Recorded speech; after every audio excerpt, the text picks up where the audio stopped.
Yo, yo, yo, what's up, everybody? It's your boy, Darnell YG, man, and I just want to say good evening to everybody, man. We're back on Dirty Creek Sports with the WCAC High School Championship playoffs. Now, we made it, St. John's made it all the way through the first round. They made it through the first round, the quarterfinals, the semifinals. Now they're here at the championship round. And Darnell Mason, if I'm not mistaken, he's the number one ranked quarterback in the country. Not number one ranked player, but the number one ranked quarterback in the country. So, yes, that means he's gonna go out there and do some things tonight.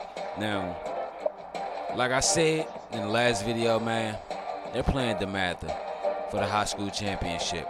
It's gonna be a hell of a game. It's gonna be a great game. Look at the headline. Can they do it? Can they do it? I think they can, and I think they will. Why? Because Darnell Mason, he has the IQ. If anything is going to stop him tonight, it's his lack of IQ, his lack of choices, his lack of bad decisions or whatever. DeMatha is 8-1, and St. John's is 9-1. They played DeMatha early in the season, and they smashed them. I mean, just straight up borderline slaughterhoused them. They beat them 55-7. And then it was DeMatha's homecoming game, though. Crazy thing is, he threw for 472 yards, 5 touchdowns, 1 interception. He ran for 8 carries. He had 8 carries and 10 yards, but he smashed DeMatha. Matter of fact, it wasn't a homecoming. It was a senior night game. He smashed DeMatha in their senior night game. So I know DeMatha tonight, they're going to be coming in there looking for some revenge or whatever. But not to hold up the game too much. Let's get to it.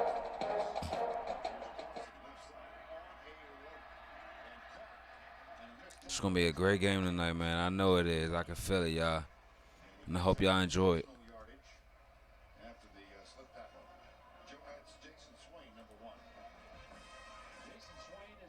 And I hope y'all doing good tonight. Giving y'all some good old high school football. We need it in our lives. We really do.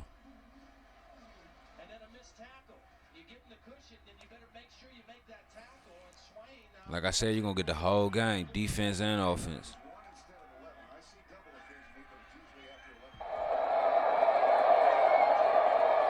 We're here at Navy Stadium. Down there, let's go with the coin toss.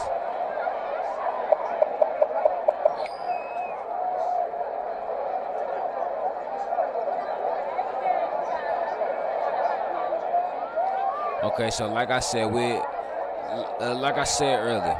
the playoff picture was very big. A lot of people didn't expect St. John's to walk through the high school playoffs the way they did, because why?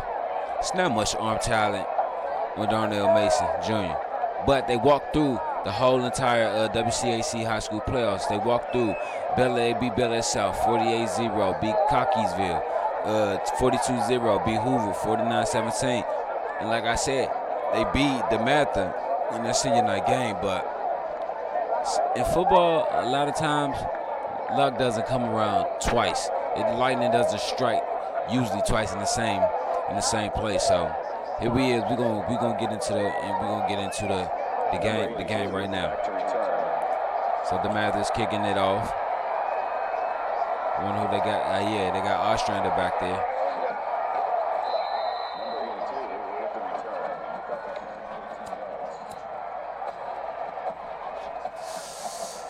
So it's 1st and 10 at the 23. Now, let me tell you, I wouldn't be surprised if Darnell Mason comes out there and makes some spectacular plays, as he's known for making spectacular plays. Look at that. I'm not gonna say he's a one read type of guy, but the reads that he make, it's like he give you that one look, and then if it's not there, he's going somewhere else. Ball on the 35.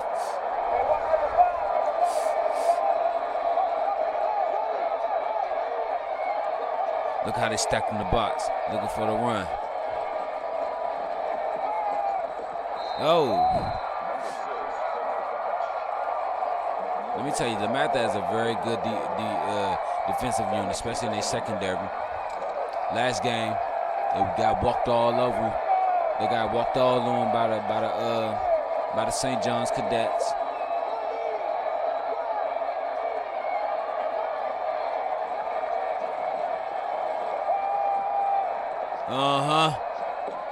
Look at the decision making that this guy has.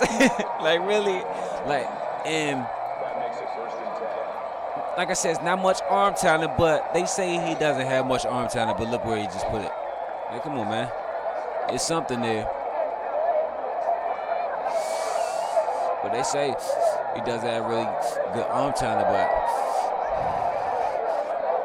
he relies on his IQ. First and 10, ball on the 47. St. John with the ball.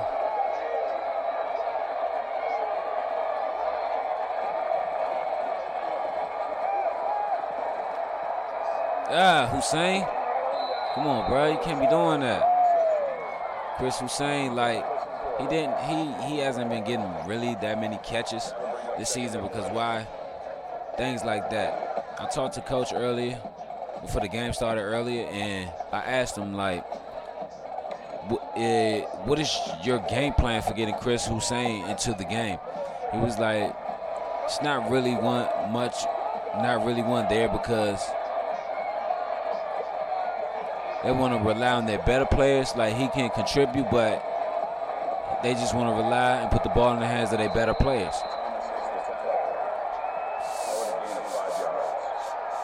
That makes it 3rd and 7. 3rd and 7.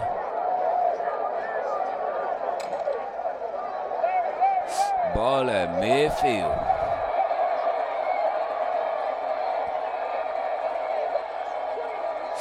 Let's go.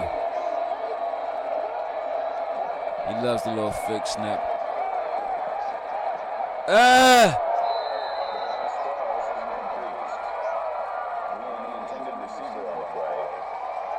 brings us 4th and 7. Campbell back deep to return.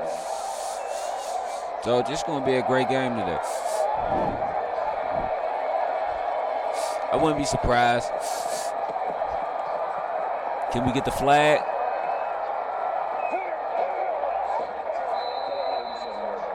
No flag? Okay.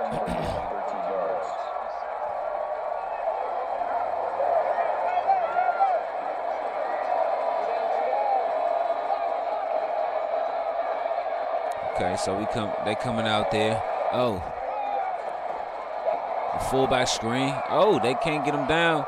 Oh my Jesus. That's a touchdown all day. They gotta tackle better than that. First down.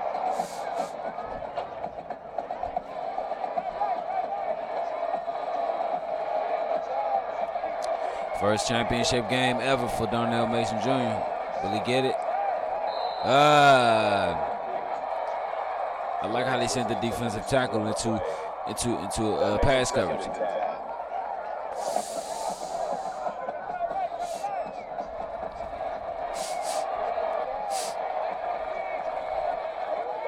Now everybody's wondering how this game is going to play out. Like, my prediction is that St. John's will beat DeMatha 34-31, but who knows? Nobody knows. A lot of people are rooting for DeMatha because they're the better team. You know what I'm saying? The better school, for real. If you want to play football, everybody knows. Go to DeMatha.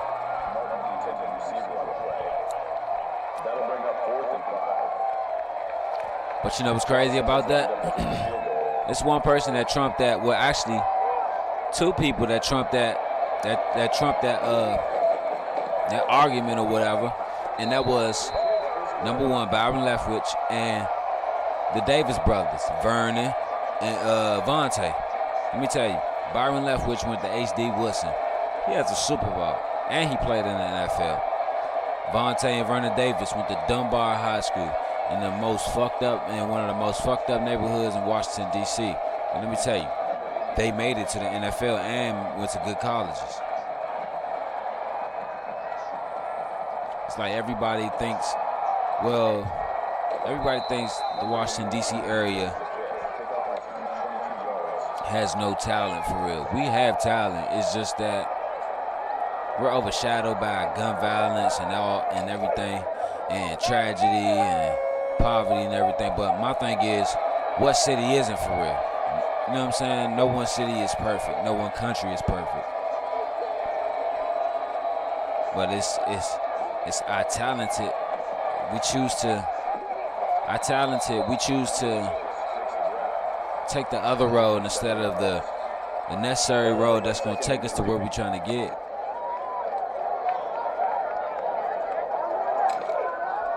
First, second, and third. Everybody's been wondering, like, what's Darnell Mason's college choice? Like, he is one of the few players that has chosen to go to a college yet. But everybody's putting false narratives out there and clickbait and all that, whatever you want to call it, about where is he going to go. Or there's a hint that he might go here, he might go there, he might go. But let me tell you, it's a lot of great colleges out there looking at him. He has Georgia, he has Alabama, he has Oklahoma, he has Miami, he has USC, Washington, Texas Tech, to name a few. Like, he has some very good schools looking at him. But my thing is, which one will he choose? He said in his first playoff win, when they thought he was done, in his first playoff win, he said, well, they asked him where is he going to go? Has he made up his mind? He was like, ultimately he has, but not right now. And they asked him, why can't we know? Why can't they know? And he told them, everybody wants to pressure me about where am I going to go, want to know my answer for a story or whatever. But this is a decision that's made with me and my family, because this is a decision that you'll only get to make once. Unless you're going to undergraduate school, but that's still, you only get to make it once, because even though you made it ultimately the first time, and you go to graduate school, you still did it. And I guess everyone has to respect his decision of where he's going to go, where he's going to play. And I see on the market and on the board, I've heard about a lot of schools that has recruited them, sent them a letter of interest or whatever. But most of those schools that are big schools, they're option style teams and everything. Like, no one really trusts this kid's arms, dog. Like, and that's crazy. Yeah, look for that. No one really trusts this kid's arm and plays like that. But who doesn't make those? That wasn't even a mental error. Who doesn't make those type of throws? From the looks of it, it looked like it was the receiver's fault, but they're always going to put it on the quarterback because he's the captain of the team. Just like basketball, they're always going to put it on the star player because why? He's the captain of the team. He's supposed to. Oh, they're going with a no huddle. Darnell Mason love this type of offense. They're supposed to make sure the team win.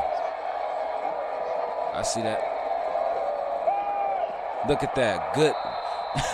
Good sense of pressure, good read, good throw, good arm. Like, come on, man. This guy has 57 touchdowns, if I'm not mistaken. How can he not? How can he not have a good arm? But they say most of his touchdowns, no, I can't even lie. Most of his touchdowns did come from what? Within 40 yards. But he has thrown some long bombs. Don't get it twisted. You can go back and look at his highlight tape. Matter of fact, I don't even think he has a highlight tape yet. We got to get that together, though.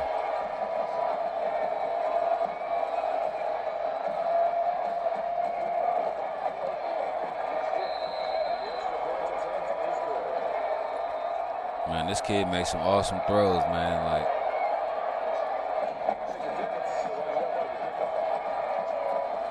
I wonder what's his favorite throw. Like, does he have a favorite, like a favorite pass to throw? You know what I'm saying? Hopefully, I think that should be a question for every journalist or everyone that's trying to get to know Darnell Mason Jr. when he comes into the college ranks. I think that should be his biggest. I think that would be your biggest story. Not your biggest story, but your biggest question, your $1 million question. I think that question will get you a bonus if you're a journalist.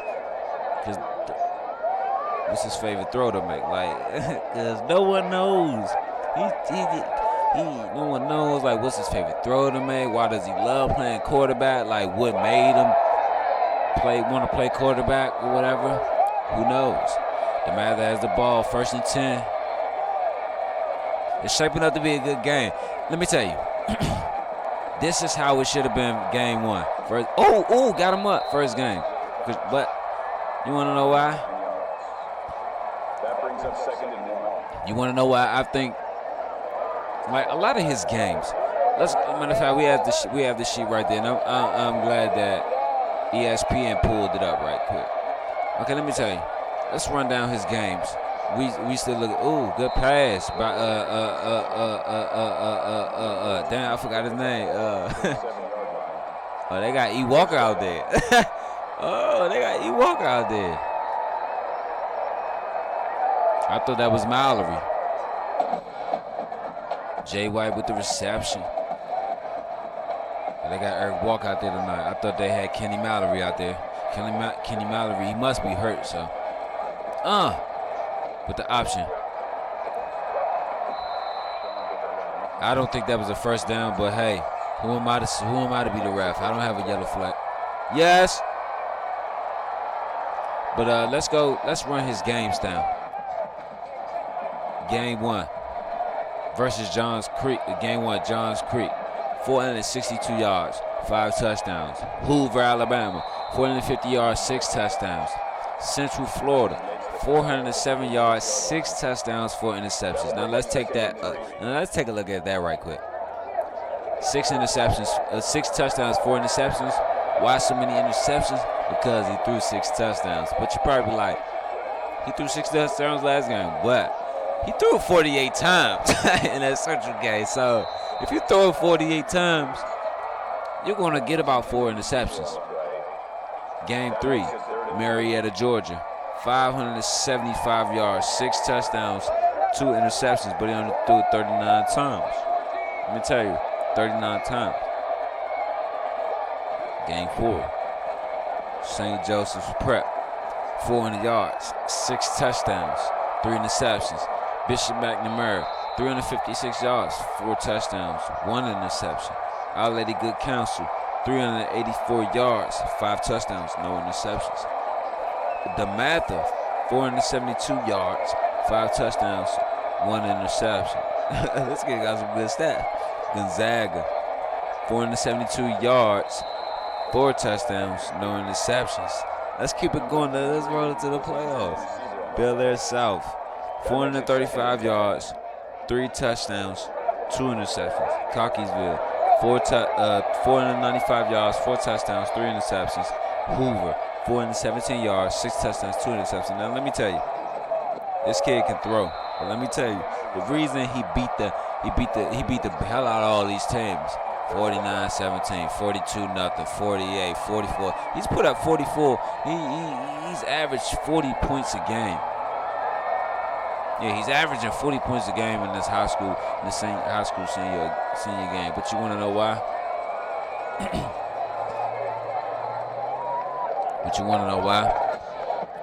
The last time he played was his sophomore year of high school in Inglewood, California. He was like, hold up, I gotta play. I gotta prove myself.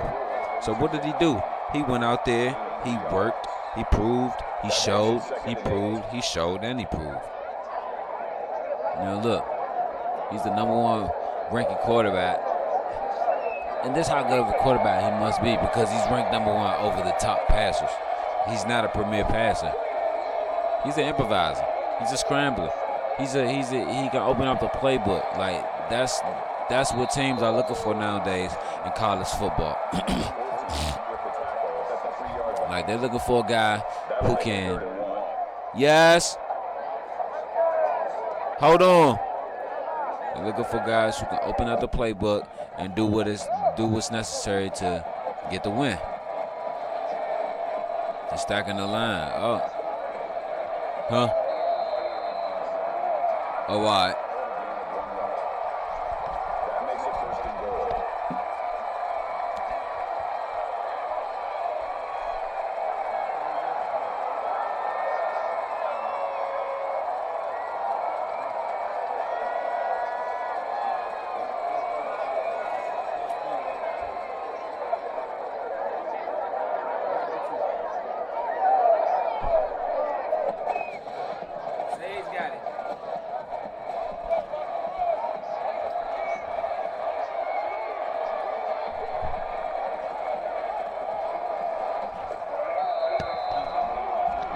Sorry for the loss of commentary, and they stopped him on the option play.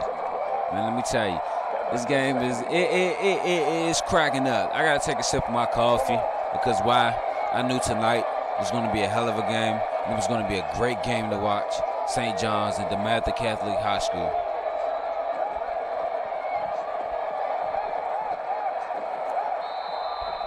You know, they got good. One thing about St. John's defense. One thing about St. John's defense, and I was going to say something in this room to say. One thing about St. John's defense, the stars of their defense, I don't think I can say it now, but what I was going to say is the stars of their defense is their secondary in their red zone defense. I mean, you're gonna make mistakes, mental errors, or give up a play or two, but as long as you still fight in there and you stay in there, stay fighting, you got this, player. Trust and believe. But what I was about to say is, matter of fact, I'm going to just start that off with the second quarter because it's 11 seconds left. I don't want to start talking about it and then get deep into the conversation or deep into the topic and stop it.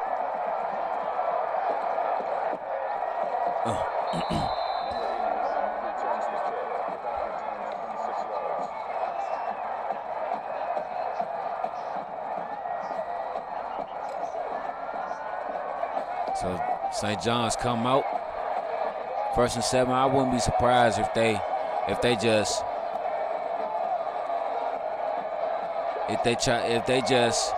I knew it. I was about to say it. They take a run play, get the ball down, and then just control the clock from there. Because let me tell you, if they control the clock from there and they get down in that red zone, let me tell you, Darnell Mason, we keep talking about this kid because this kid is immaculate, spectacular, awesome, special, and just a hell of a player, elite player. But let Darnell Mason get down there. Look, you let Darnell Mason get down in the red zone, 20 or better, maybe even 40 or 30, 35 or better, maybe even 25 or better. You know what I'm saying? Let me tell you, he gonna eat your ass up. Why? Because down in the red zone, and I think this is why a lot of teams, and I'm second half, DeMatha's up 10-7, and I got you on my top of what I was gonna say. This is what down in the red zone, you're giving him 2 weapons. Hell of a throw. Look at the throw he made. I can't believe he made that. I can't believe he made that. Like, did he get a foot in? I can't believe he made that. But in the red zone, Darnell Mason is a threat. Why? Because he has two ways he can kill you, with his feet or with his arm.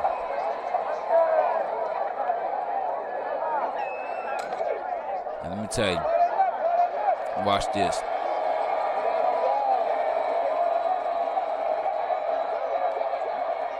Oh, he must have saw the safety creeping up. Look at that. Oh, my God. Dangerous throw, risky, and at sketchy and whatever else you want to call it. Dangerous throw, but he lucky he got a elite receiver right there to make that play. We have to go to that. We gotta go to that replay again, dog. We gotta go to that replay again. Look at that. He saw the safety creep up. But look at this.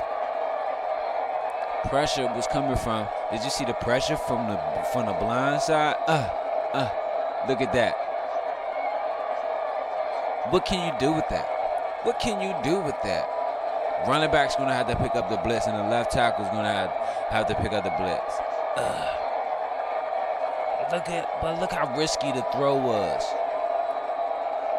Look how risky the throw was. If he would have jumped up and reached for that, or he could have jumped the route, that was a risky throw. But that's why they love this kid, because he don't mind making mistakes like that. He don't mind making mistakes like that. Like, you can make those type of throws, man, and not worry about it. I like this kid because when he make those type of throws, he learns from it. If it's a mistake, he learns from it. It's like, okay, what not to, don't make that throw no more if I see this man like this in coverage. Don't make that throw like that if I see this man in that type of coverage like that. Now I love a quarterback like that. Now I see why he's the number one and the most highly recruited quarterback in the country this year.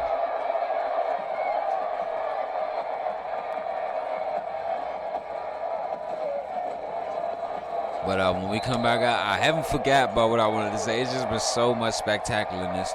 You know what I'm saying? Like, this guy wants a championship.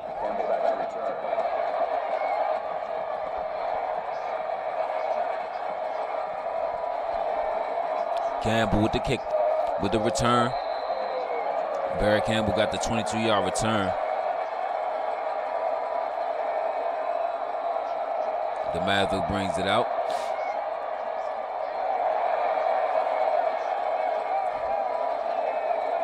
Okay, so this is what I wanted to say originally.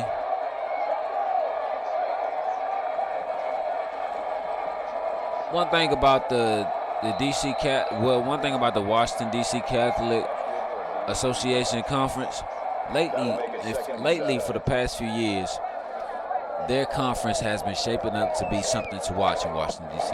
Now I know in Washington D.C. originally everyone watches and goes to the Turkey Bowl and everything, but let me tell you. I think that they should align both conferences and put it all together, because not align it but put it all together. But I think a lot of people from the DC 1A should play a lot of these Catholic teams. Why? Because it'll be a treat to watch from both sides. See what Catholic players are like against either charter schools or private schools or whatever, because that's what's in the DC1A, DCIAA. You know what I'm saying? It's charter schools, public schools. It's charter schools, public schools, and private schools. Washington DC doesn't have that many private schools, so it's mainly charter schools and public schools. Oh, I thought he was finna fumble that shit. Eric Walker, he got some good legs on him. But yeah, I think they should align them, join together, and see how that would be. Because let me tell you, man, this has been a treat to watch this kid. If you got these type of, and let me tell you, Darnell Mason was supposed to go to Spingarn High School, right? But this is what happened. His last year of junior high, he played in junior high, played quarterback in junior high. He played quarterback, cornerback, and wide receiver in junior high. After that, Spingarn had closed, and it was a devastating thing, because his mom, his aunts, his uncle, his grandmother, they all went to Spingarn, dog. And he wanted to carry on that legacy and carry on that torch, but he couldn't, because he found out. He found that this is what he found out. This is when he found out. He found out March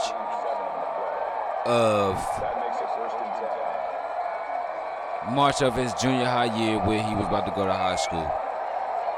No, May, excuse me. I apologize, May, they put an article in the Washington Post that Spingarn was closing, and he was very upset, very heartbroken, because even though he didn't go to the school, he still had Spingarn gig.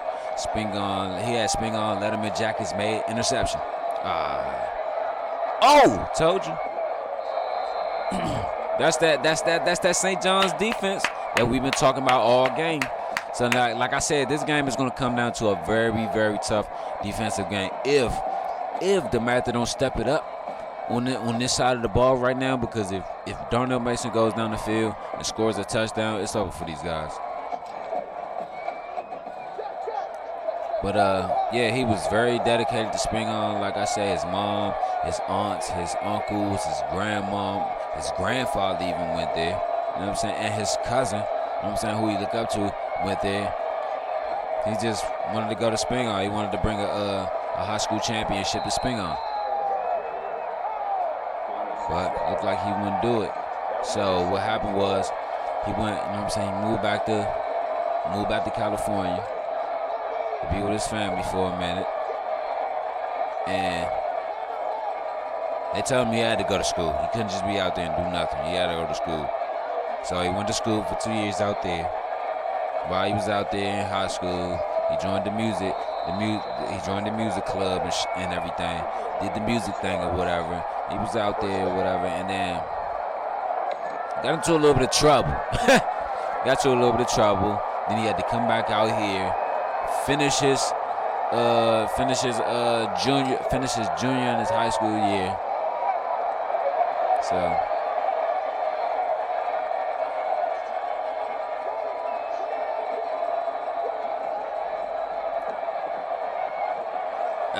Got him.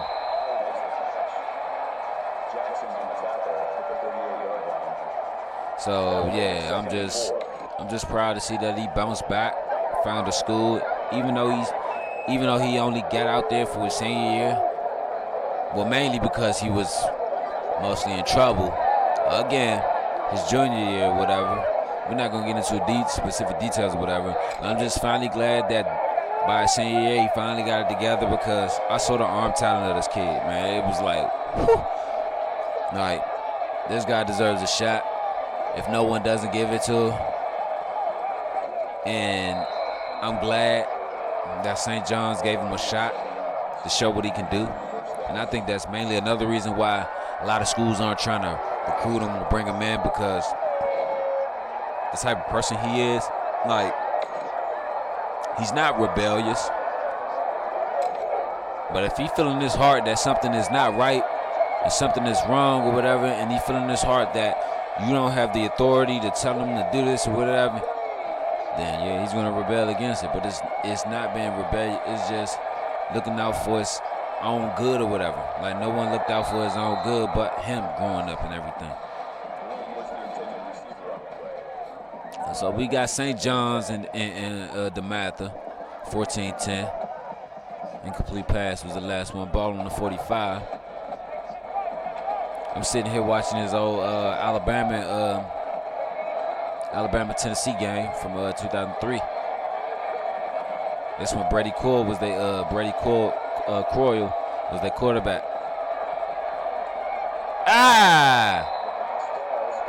Fuck! Thank God for that tuck rule.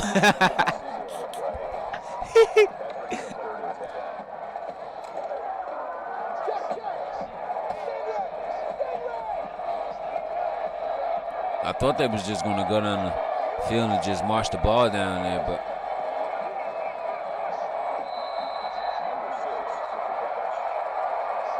oh, they going with a no-huddle after going out of bounds?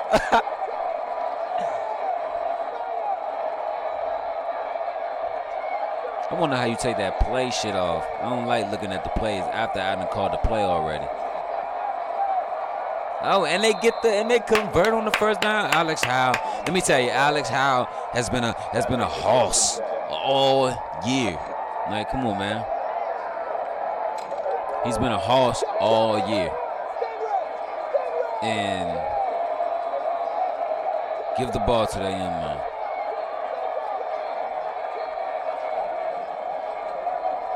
I know the game plan is I talked to coach before one game this season, and I said, Coach, what is your game plan for tonight? And he said, you see this clipboard, and this whiteboard here? This is an offensive and a defensive game plan. You see this defensive game plan, and you see this big old star? He said throw for more than 500 yards a game. He said that's the only offensive plan out of there. I said, what?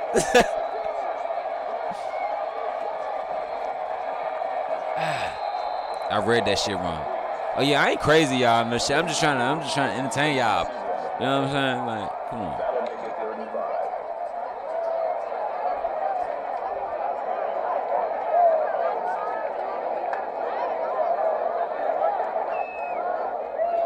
All right. Good. Luckily that wasn't an interception, but even if they don't score right here, you can take the field goal and still be up by a touchdown.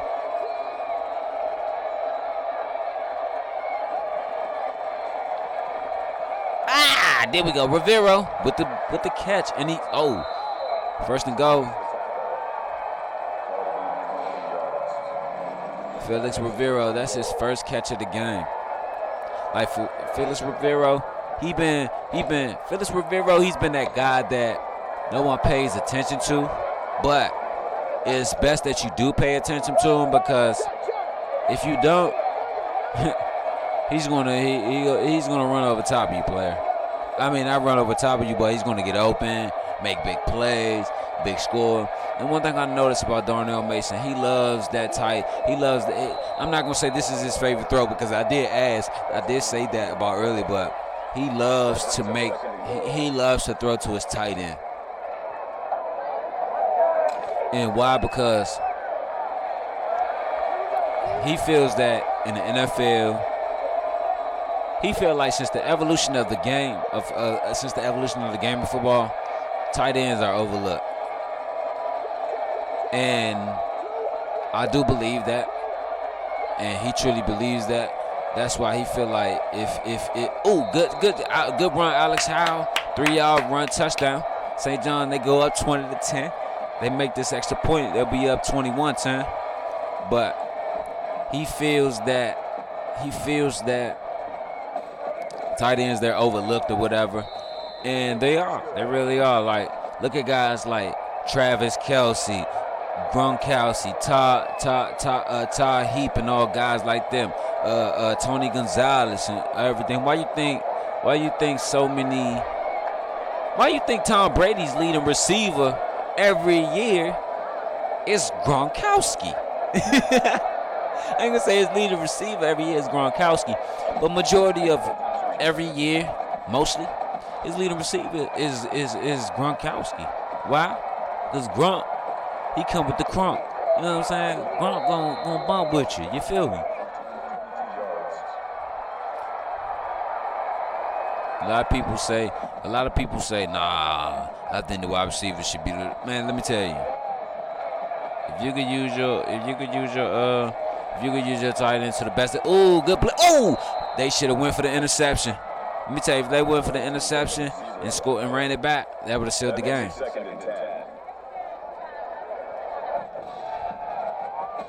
Eric Walker, 120 yards.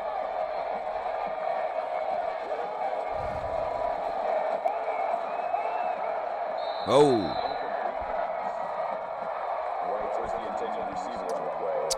Seems like they're getting frustrated and rattled now. Oh, and this is on all conference.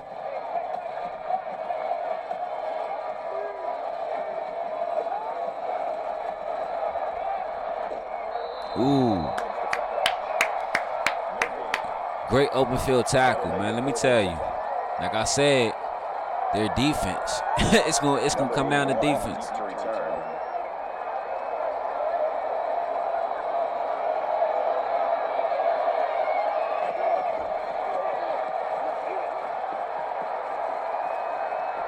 surreal.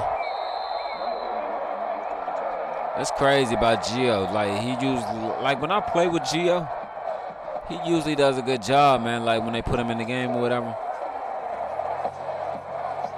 But as you see, this is a point I want to see. I want to bring up too. Darnell Mason has thrown no interceptions. Why? Because they're also running the ball. When they want like I ran his games down to you earlier. If you notice though, those 6 touchdown games, or damn near throwing 50 passes a game. Let me tell you, those are the games when he throws about 3 or 4 interceptions. But when they run the ball, come on, Hussein, come on. But when they run the ball, predominantly, he does a good job. Now with that throw, I would say that's a good option, but the play to make, that's not the right option. Because if you look, you had a man over top. But that's one thing he likes to play. He doesn't think about the big play. He just think about making a play. You know what I'm saying? In high school and college, just making a play, that'll get you by. But in the NFL, just making a play, let me tell you, sometimes it's a difference in the NFL between making a play and making the play. In the NFL, you have to make the play, not making a play, because if you're making a play, trying to make a play in the NFL, you're thinking on what to do. But if you're going to make the play, then you just play. Like I said, 2 men in the gap right there to the left. He had him right there, player. He had him right there. But look where he goes. He just couldn't hold on. I mean, that was a good throw, but I'd have went over top to the man going straight out. But hey, that's how Darnell Mason plays. One thing I like about him, he keeps his eyes downfield and his head up. A lot of people. Now I heard it for the past few weeks, since he's been the #1 rated QB and been stomping through his high school playoffs. I've heard that a lot of teams compare him to the old Bowling Green quarterback Josh Harris. Why? Because he's tall, athletic, and he can make the big throws. Well, not really to make the big throws, but he's tall, athletic, and he can make a lot of throws that some normal quarterbacks, some great quarterbacks can't even make on a greatest day. But one thing about Josh Harris, one thing about that comparison, I can't really say you could, because Josh Harris was compared to Donovan McNabb. And Ostergaard with the interception. Like I said, if they get the interception and they run it back and score, the game is sealed. Let me tell you, DeMatha, they're gonna have to come out and fight hard. They're gonna have to go down and score. I think they should just run the ball for the rest of the quarter, try to get at least within field goal range, kick the field goal, and come back out, because they get the ball back at halftime.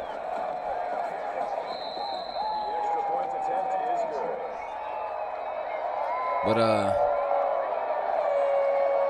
yeah, though, like I said, Josh Harris, he was compared to Donovan McNabb, and that I don't see.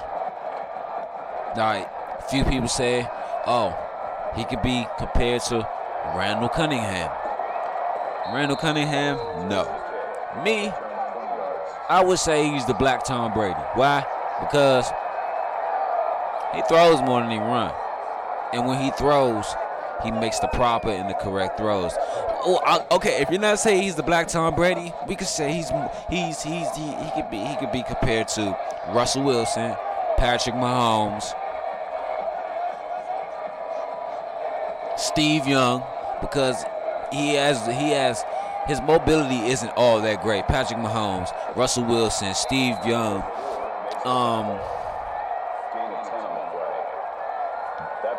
John Elway. Their mobility wasn't all that great for real, but when they get into open field, they gonna get you. They gonna get you. You know what I'm saying? But I see this guy, Darnell Mason Jr. I see this guy arm being better than his legs throughout the progression of his career. Don't get it twisted. I'm not saying that he's going to become a better thrower. Well, what I'm saying is, yes. Matter of fact, I'm saying he's going to become a better thrower than he is a runner, but it ain't going to take away from his running. A lot of people gonna forget that he can run and worry about his arm. And when it's time, he's gonna beat you with his feet. He's gonna be like the Go-Go Kings in Washington, D.C. He's gonna beat his feet and beat you with his feet. Eric Walker. DeMatha, they trying to fight back. Like I told you, just run the ball, get down within field goal range, and just kick the field goal. Oh, Fumbarooski. Get that. And they got it. Hey, it's over. Turnovers is what's going to have these guys beat in this game.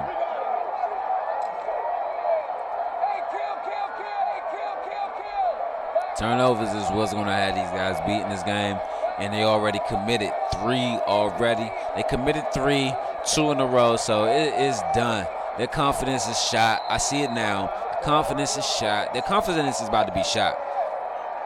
Offensive coordinator calls a timeout.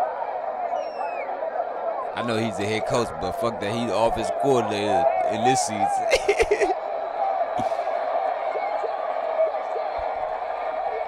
They're changing up the play.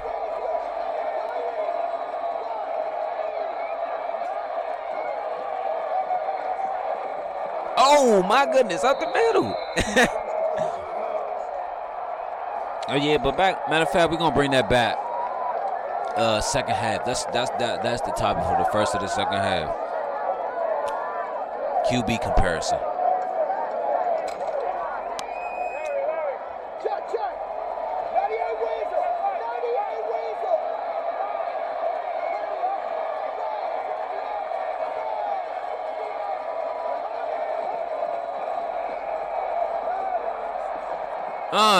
That's my fault. That's good for a gain of 2 yards. That makes it 2nd and 8.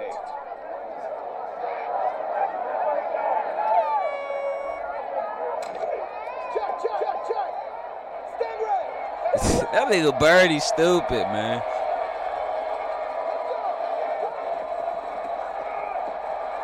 You should have cut in. Oh, he fumbled.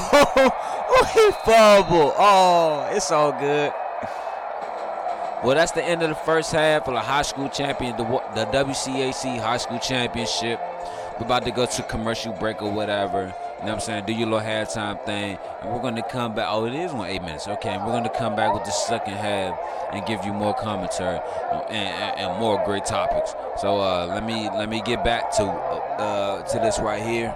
And we're going to, matter of fact, let me do my little thing for halftime. And I'm going to holler at you when I come right back. Stay with us. Yo, what's up? So we back at the high school championships, the WCAC high school championship game. St. John's at DeMatha here at Navy Stadium. And it seems like the wind has begun to pick up a little bit. You know what I'm saying? Both teams on the sideline. They're ready to go at it. You know what I'm saying? Oh, shit. What the fuck? Ready to go at it. She killed me with that. Hey. But before we get into the kickoff, I just want to say this. It was shaping up to be a very good game in the beginning. 7-3. St. John's took the lead. DeMatha took the lead. 10-7. St. John's came back 14-10. And then after that, DeMatha started turning the ball over. They turned the ball over twice. And St. John's capitalized twice on the turnovers. Now, let me tell you, this is shaping up to be a good game. This can be a great game, but only if DeMatha plays hard-nosed defense, put points on the board, and keep St. John's out the end zone. Like it's a whole half to go. Excuse me. You need 3 scores. You're down by 3 scores, 2 touchdowns and a field goal. So what are you gonna do? You know what I'm saying? Like DeMatha has to step it up. They played a great game all the way up until the end of the second half. Like, what happened? We need to know what happened. So let's get back into the game with the kickoff. DeMatha gets the ball at the second half. Back to return.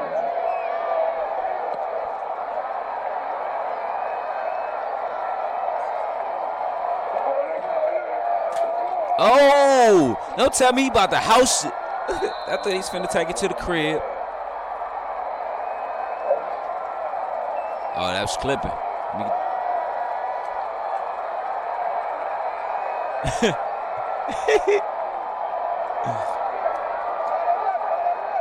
So, St. John's. DeMatha first and 10. Eric Walker with the screen pass. Williams, can he capitalize off the screen? Let me tell you, DeMatha, St. John's, and other schools that are in the Catholic. Shit kill me, man. I be trying to say something serious and shit. In the Catholic Conference. One thing about the WCAC, the Washington Catholic Athletic Conference, they're known for their defense, their hard-nosed defense. Like, if they don't have anything, if they don't put points on the board, they're going to stop other teams from putting points on the board. And I like how they come out there with that type of mentality. Great hard-nosed coaches. And I heard that at the end of the season, this is Coach Dunbar Jackson's last game as the head coach of St. John's. So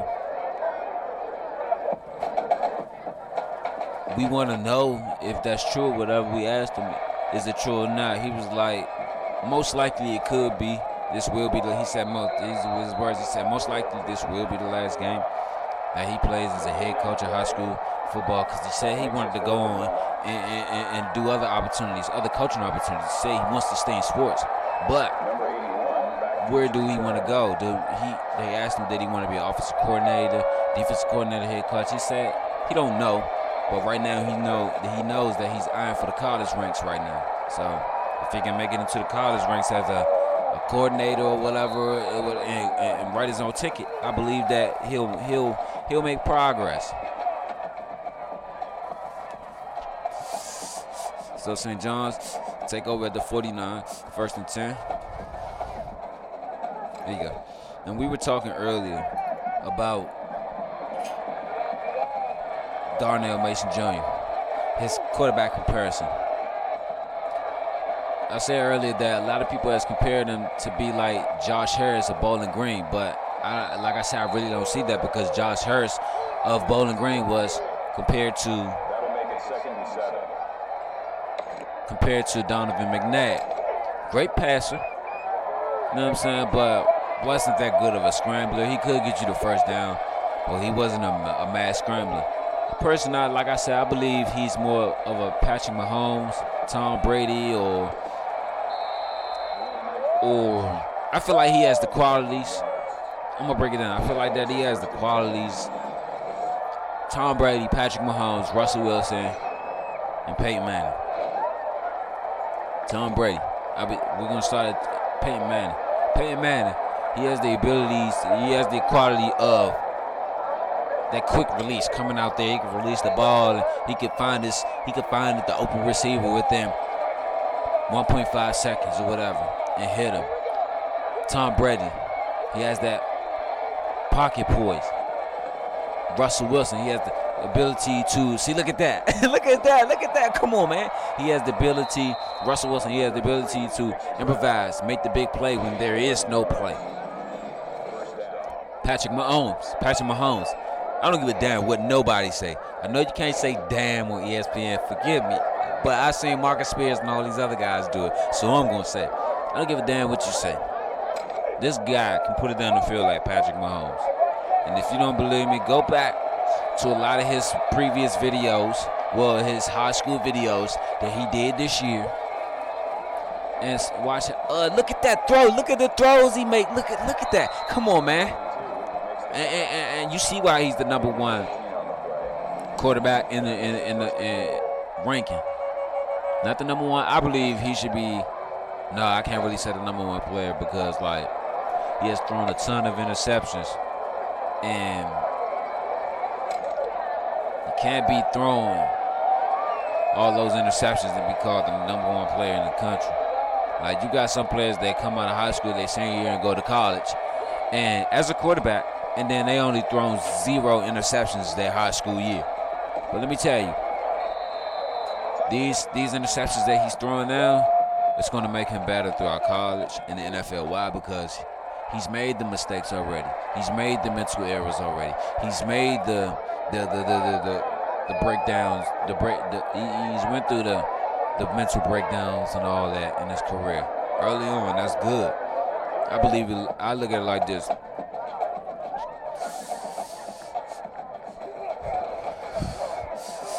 Let's take it to an aspect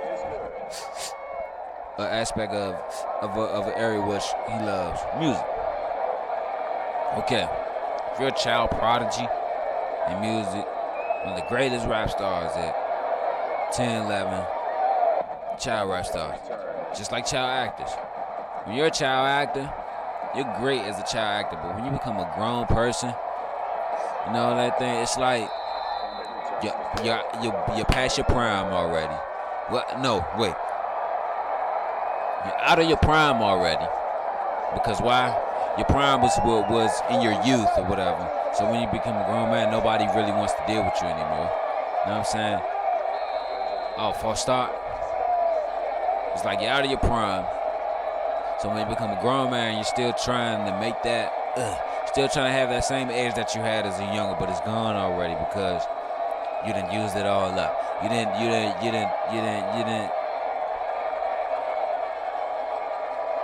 cherish it. That's the word I'm looking for. You didn't cherish it. You didn't hold on to it while it was still there. You just used it all up. Like, not to, oh, good catch. Not to discredit him, but Bow Wow, he was the greatest rap star in his childhood. But when he became a grown man, nobody cared about Bow Wow anymore. Why? Because he was way past his prime, man. Acting, rapping, and all that. He was way past his prime. Like, by the time Bow Wow was 21 years old, you gotta think 21-year-old man, he's still a heartthrob. But by the time Bow Wow was 21 years old, 22, 23, 24, 25, he was washed up. Everyone was like, oh, he was old news. He was from my childhood. Like, ask any woman that knows about Bow Wow and loves Bow Wow or used to love Bow Wow, they'll be like, oh yeah, he was my childhood crush. Like, wait, childhood crush? Childhood crush? Chris Brown came out when he was 16. But listen, Chris Brown is still, everyone still loves Chris Brown. You wanna know why? He made sure he stayed relevant. He made sure when he was going out of his prime, he was still in his prime. You feel me? So I feel like by Darnell Mason making these mental errors and these mistakes or whatever, as a 19-year-old freshman, as a 19-year-old high school senior or whatever, that's good for him. That's good for him because by the time he's 25, 26, 27 years old, he'll be playing for NFC championships or AFC championships and Super Bowls and all that.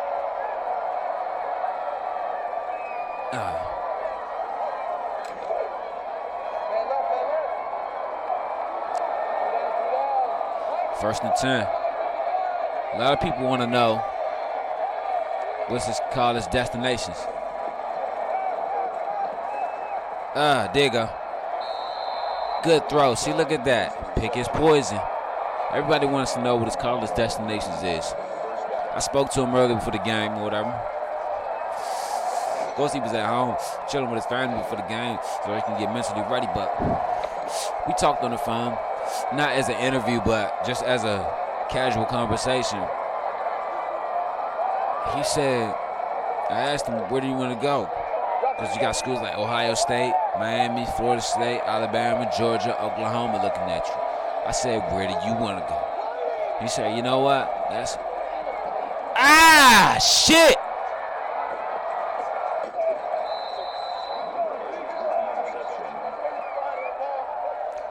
That was the receiver's fault because they didn't look the ball in. They didn't look to see where the ball was at. I mean, I credit it to the quarterback for a minute for throwing. I mean, that was a good throw, but see, he wasn't looking for it. But that's been a problem all year with St. John's. The receivers, they're not looking for the ball for real. They're not keeping their eye on the ball, keeping their eye on their back on the quarterback, looking for the ball or whatever to make the big play, and then they coming off their routes later or whatever. But mental error, but it's all good. Like I said, he's going to learn from those mistakes. He didn't want to go over top because he didn't want to make the big play or whatever, but it's cool.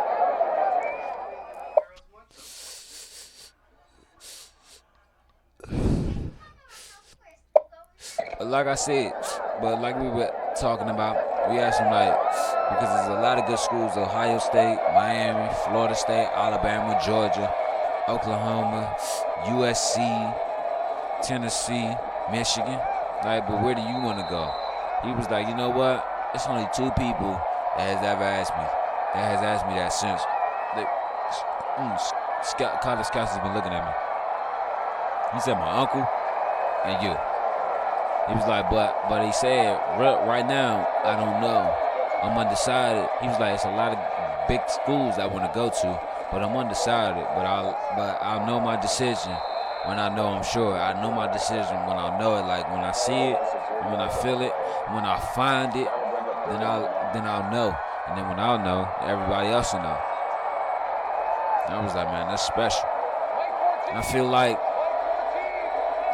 with his situation and his talent and his game, he should go somewhere where he's a coachable kid. So he should go somewhere where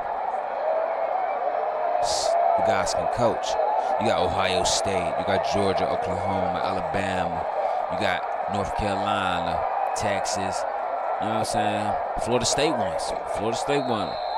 But I feel like the choice of it, the college of his choice should be somewhere where he knows he's going to be coached to greatness.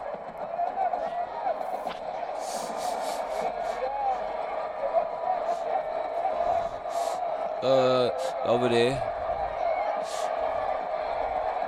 Oh no, Mike, hold on, I just saw the tissue. Yeah, that's why I saw him at.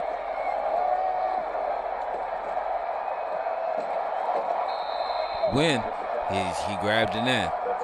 This is 3rd reception because he's been dropping passes all season. A lot of people has been asking, like, when has been your #1 receiver for the beginning? He said no. Actually, it's been Ostrander, but when he's been making plays, he make plays too. Everyone asked him, well, if he make plays for you too, why don't you throw it to him that much? He said, well, that's because, man, he drops passes. Like, I'm not gonna shy from it. He drops passes. I know you ain't supposed to throw your receivers or whatever under the bus or whatever. But he was like, I can't put it in your hands if you're dropping those passes. But the crazy thing about it is, he's sitting right there next to him. And he was like, what do you feel about him saying that? He was like, I drop passes. I know I do, but I'm gonna get better at it.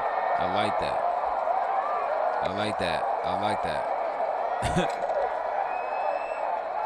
He said a lot of people want to know, ain't that throwing you under the bus? He was like, nah, he's telling it like it is, because if he was a head coach, he would say he's dropped a lot of balls and he needs to pick up the intensity in the level. Ah! Damn, come on, man. That makes it 2nd and 10. Thought this was going to shape up to be a big finish, but I guess not. Another question on the season is, too, going into, since this is his last game, and he hasn't chosen a school yet, followed by, like I said, college destination. The question is, after that, is he truly a true freshman quarterback that'll start? Like, a lot of teams want him, but will they start him as a true freshman? Like, can he be a true freshman to take his team to a national championship, or at least a bowl game in his first season? The last true freshman quarterback There's only been 2 freshman quarterbacks to win the national championship. Trevor Lawrence and Hollywood. I saw it. The pressure, but the line didn't hold up.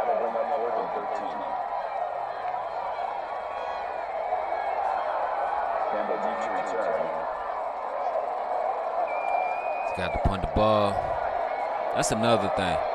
His line wasn't all that good this season, but he still was able to make some plays. And a lot of people would disagree with that. Like, you can't say his line wasn't all that good. He threw for more than 50 touchdowns and 4,000 yards. But you got to think though, every time he hiked that ball, he was moved out of that pocket. Every time he snapped the ball, he was moved out of that pocket. Every time he come out the huddle, take the hike, he was moved out of that pocket, or he runs out the pocket to find the open man. If you can get this, and let me tell you, all he needs is a good line and some receivers that can catch. He has a defense behind him, but you can't. This type of quarterback, you're gonna have to give him a defense. Why? Because he's not. His arm isn't gonna carry you, as you see. His legs isn't gonna carry you, because if his arm isn't that good, then fuck it. We'll contain it. Can't say fuck it on ESPN. You just said it twice. Well, fuck it. But you either contain him running or strap him down with good coverage. 3rd and 10.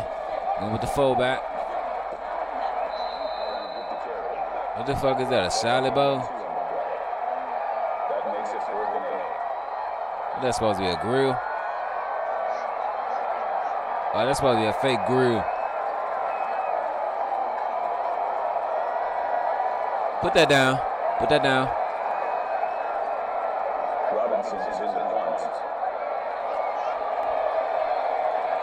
I feel like they should have ran the ball more, but they didn't, and that could be credit to their loss, because if you can't run the ball, you can't throw the ball. But they glued it.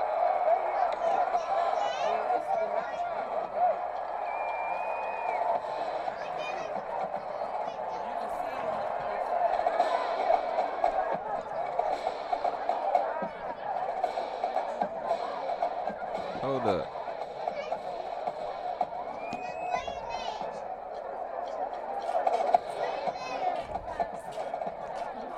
Hold up, I got it. Let me finish this. That motherfucker glued shut. Fuck, they got track glue on that motherfucker. 1st and 10. Ball on about the 30.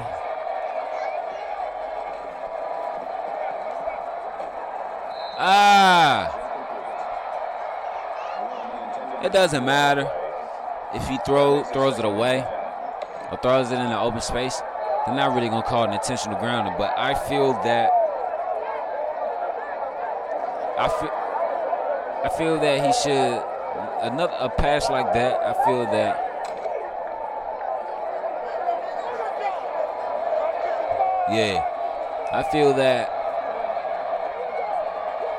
that those type of throws, just throw the ball away, because that's how you end up making plays and costing your team the game. Y'all saw the Kyler Murray game. Did that same shit that Carson Wentz did. Ooh, move the linebacker.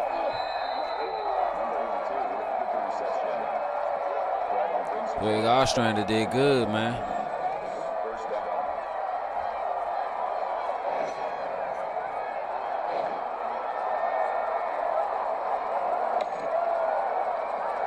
Yeah.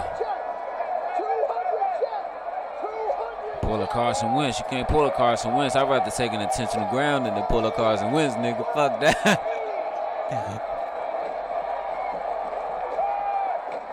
Ooh. See, I recognize the space between the defender. I recognize this is how.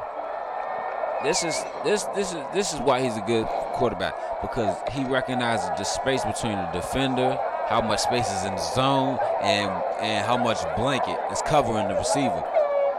Once you know that, you good. But sometimes you gotta watch it too, because that blanket can be very, very cleverly disguised.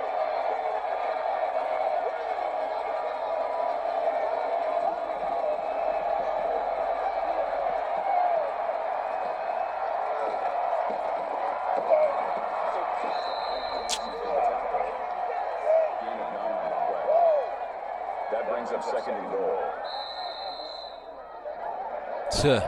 He called his ass Rodman though. So that's the end of the first half. I mean, end of the third quarter actually. Looks like St. John has got this. They're up 35-10, but anything can happen. The miracle that they need is an interception on every offensive drive. On every offensive drive of St. John, the rest of the game that St. John made, and they're gonna have to march it down every time.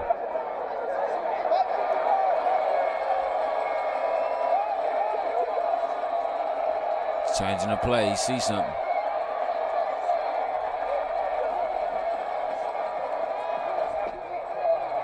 What the fuck? Come on, dog. They make you throw that dumbass shit. Like, really? That wasn't even. I guess. Shit.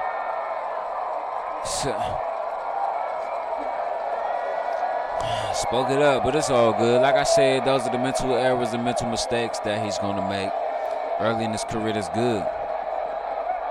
You got to think, Peyton Manning threw what? 26 interceptions in his first NFL season. In his rookie season, he threw 26 interceptions. And I think it was 26 interceptions.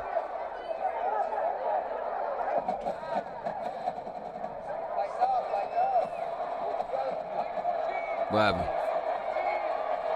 They need to stop that shit, bro. Oh, your mask here. You gotta go get it out the mailbox. Your mask here.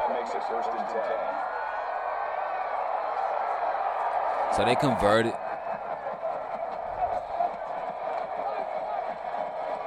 First and 10. DeMatha trying to come back. They trying to make a comeback. See?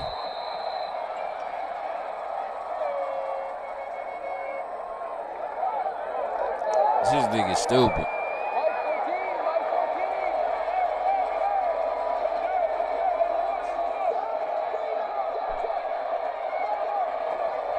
They hacked the ball, DeMatha looking for the open receiver. White with the pass.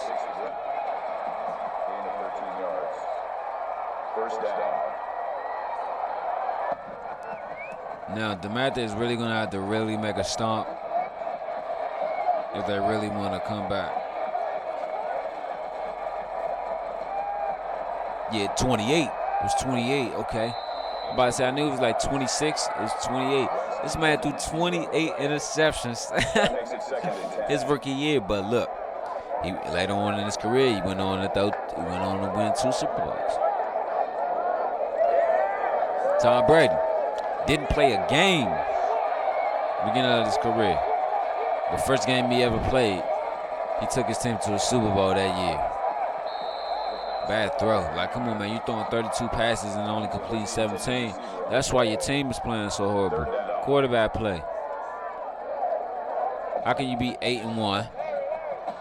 How can you be 8-1 playing with only 10 points on the board? I mean, but hey, you never know. They probably played some very bad teams to become 8-1. Like, a lot of schools, a lot of teams, like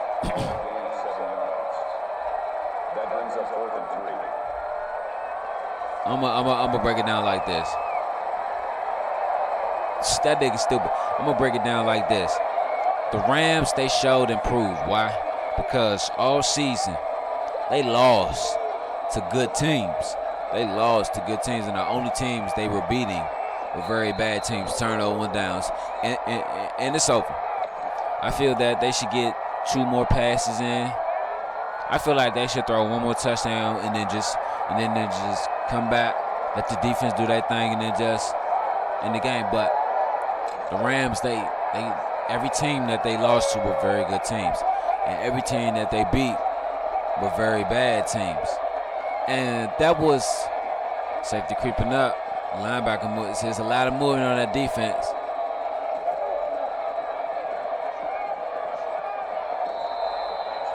It's confidence down. Number 8 breaks up the pass. That makes it 2nd and 10. But that was the fuck it. Might as well just go on. That was the Rams couldn't be good teams, but they proved that shit in the playoffs this year. They proved it good in the playoffs this year. They beat 2 good teams in the playoffs, and they went on to they're going on to the NFC Championship. All right.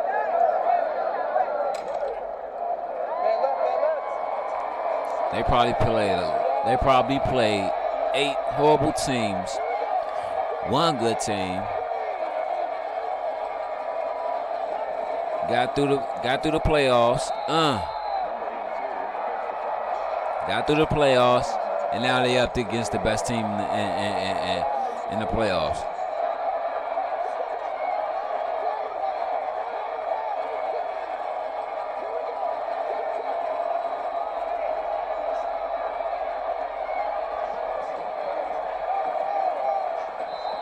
That's all we needed. We got 90 yards, 2 touchdowns. But they proved it. But like I said, they probably play all bad teams, got here. We played some very, very good teams this year, but it's just that we outplayed the very teams. The very, very good teams was the better team. Come on, Hussein. That's right, Chris Hussein. 5 receptions, 27 yards, no touchdowns though. That makes it 1st and 10. Now, if I was St. John's right here, I would take something up top, get the touchdown.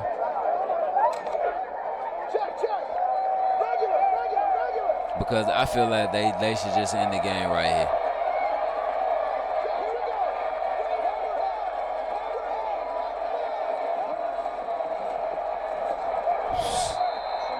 Defense won't hold up. I mean, the offensive line won't hold up. Excuse me. Like, come on, man. They got like you.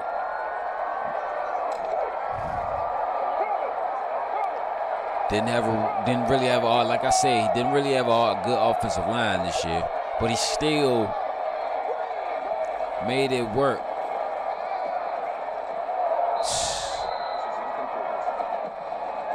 Third and 17. It seems like now he's just like, fuck it, I'm ready to just get this game over. Excuse me, you can't say fuck it on ESPN, sir. Fuck it, I said it. All right.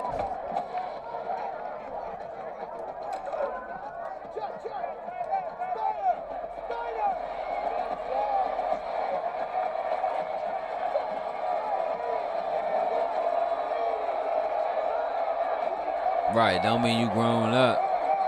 Just because you 18, 16 don't mean you growing up. You just getting older, nigga. The fuck?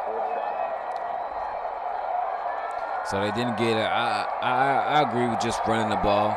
You don't want to make a costly turnover that's going to cost you momentum.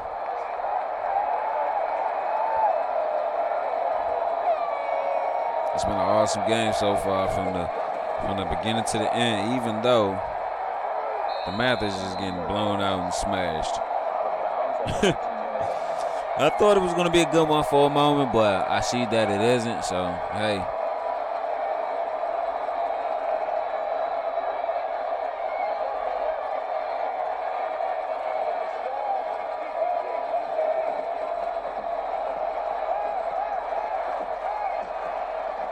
Oh, good hit.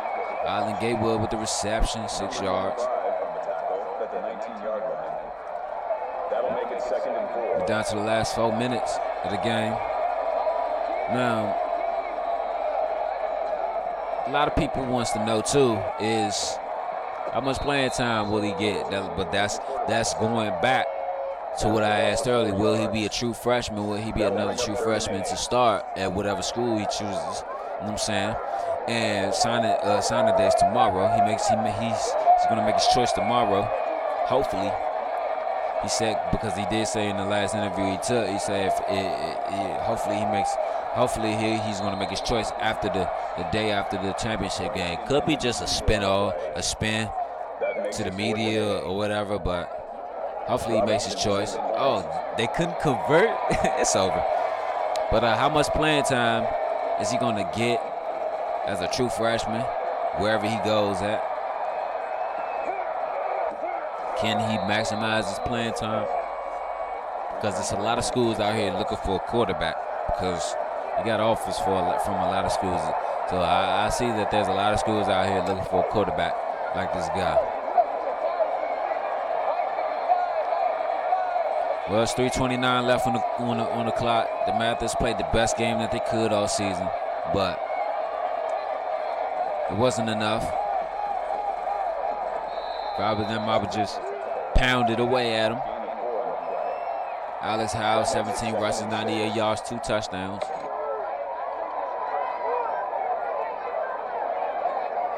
Ball on the 37, 2nd and 6.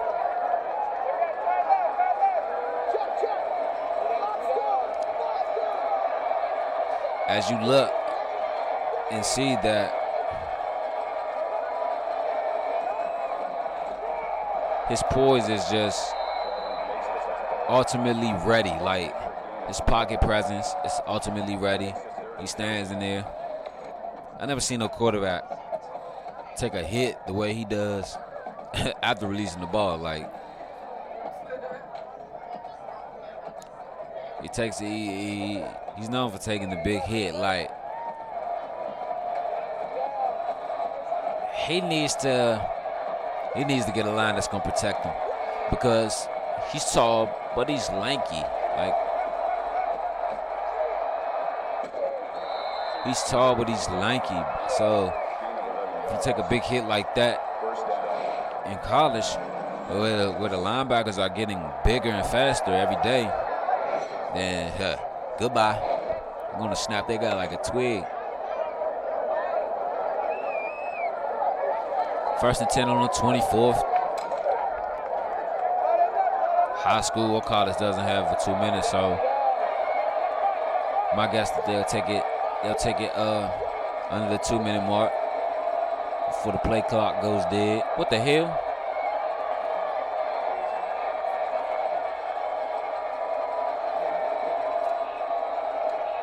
No, I just wanted to say that too. Better hurry up and snap the ball, because you know they didn't snap the ball.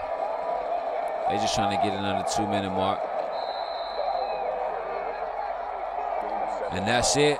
That's the game right there. You might as well call it. They can't come back and they can't come back 3 scores. They can't come back 3 scores in a minute and 49 seconds. Well, following this guy's playing time at college, the question has been floating around, because you know how they get the false narratives, the clickbait, and the pressure, and the comments and everything, from journalism to society to social media and everything. Does he has NFL status as a quarterback? And by the time he's finished playing in college, will he be NFL ready? My thing is, it goes back to what we were talking about in the last 3 questions we were asking and trying to figure out whatever. True freshman quarterback. Will he start as a true freshman quarterback and take his team to a bowl game or a national championship? How much playing time will he get? Because a lot of teams, they already got good quarterbacks out there that's already starting for next season. A lot of coaches that's already committed to their quarterbacks or whatever. So we just want to know, will he get that playing time that'll make him NFL ready, and that'll give him the NFL status? Like, I see his mindset already. Excuse me. Touchdown, St. John's. Like I said, just take the touchdown and just win that shit and just leave out. You can't keep cussing on air, man. My bad. But I believe this. He's going to be one of those quarterbacks that doesn't get much playing time in college, but he's going to shine in the NFL, because look at the type of throws he makes. If you go back and watch all these guys, all these throws that he's made throughout the whole season, you'll be like, oh, that's an NFL throw. Oh, he can only make that in the NFL. Oh, only an NFL quarterback can make that. Like, come on, man. So even if he doesn't get much playing time in college, they're going to still pick him up. I believe he can still go to the draft and get picked up and get drafted. Well, not get drafted, but still get picked up by a team and shine or whatever. Oh, pass over the middle by reception by Jay White. DeMatha taking it. Oh, they called a timeout. They're trying to get it down and score. They're trying to get a score lead with some dignity. Boom. Yeah, they're trying to leave with some dignity. Second and 7. This has truly been a treat to watch for us tonight.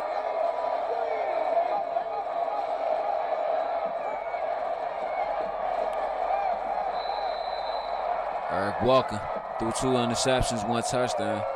Like I said, 2 interceptions. I threw 2. Darnell Mason threw 2 interceptions. It was nothing but defense, but they was able to keep the ball moving and figure out how to get into the end zone. That's NFL status and quarterback and NFL status and NFL rate. So that's why I said don't matter if he plays or not. He can come into the NFL and he can never take a snap in college. Now be here coming to the NFL and dominate. Never take a snap in college and come to the NFL and dominate.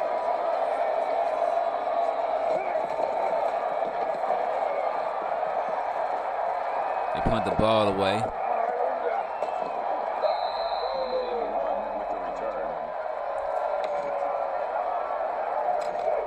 So there's 30 seconds left, and that's the end of the game. Come out, just take a knee. They're in victory formation. They come out, take a kneel. St. John's will win this, 42-10. Like I said, senior year, put up 42 points a game. Put up 40, you might as well say he put up about 42, 45 points a game in the senior year.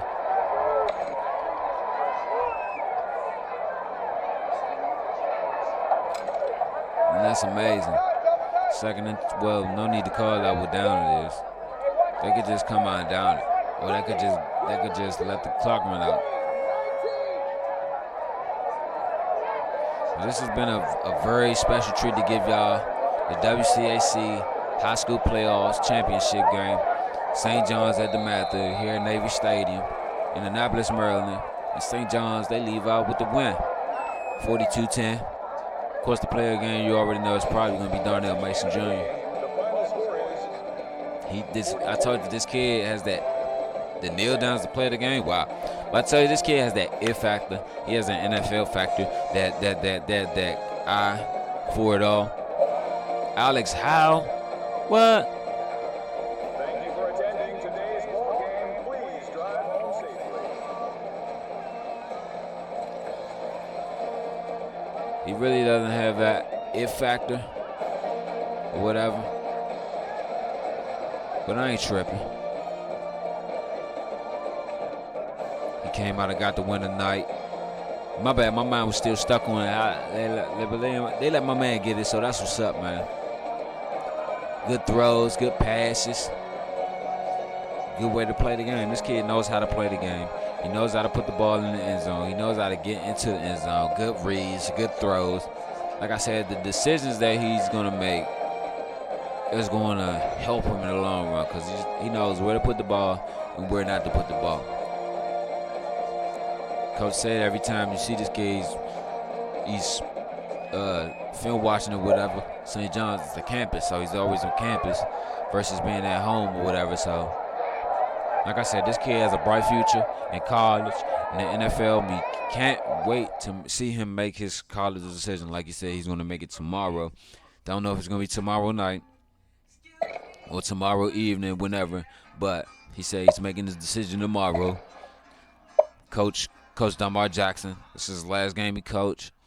He coached his team to a championship. That's what's up on this side.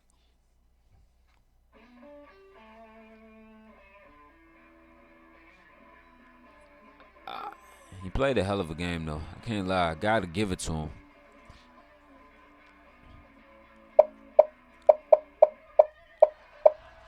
Congratulations to both teams, DeMatha and St. John's. And I just want to say congratulations and also good luck to all the seniors who played in this game. And I just want to say, keep your head up, keep your head high. Don't let it break or wreck your confidence. Just because you lost a high school championship game, don't let that take you into college and make you less of a dominant player than you were in high school. Let me tell you, life is all about wins and losses. Trust and believe that. Take it from me. Life is all about wins and losses, man. But the overall fact is, at the end of your career, what have you accomplished? If you can sit by and say at the end of your career you have accomplished nothing, then you must didn't try that hard, player. You know what I'm saying?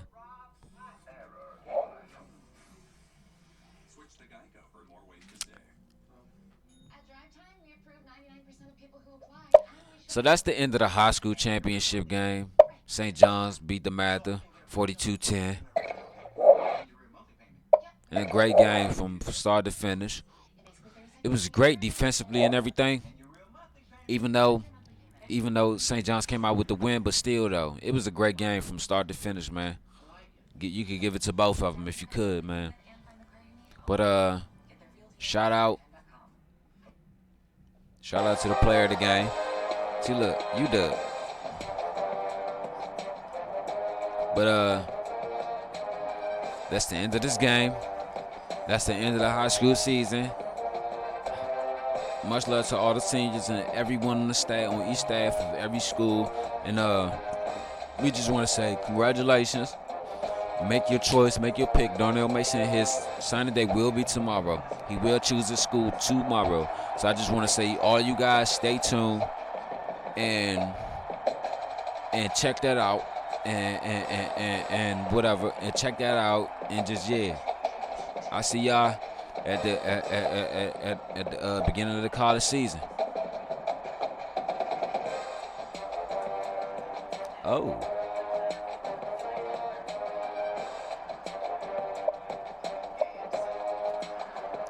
TCU looks like a good choice.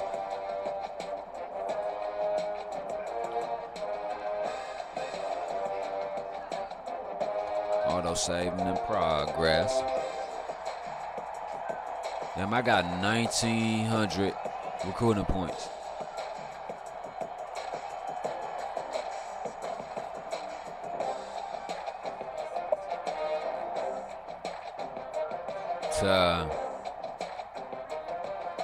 I like that. He's ready to make his choice.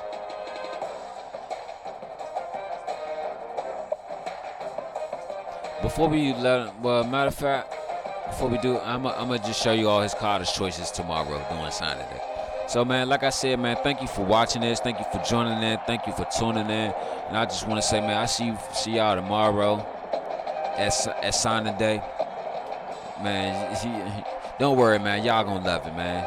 Peace and love. Can't forget that, man. I'm gone, man.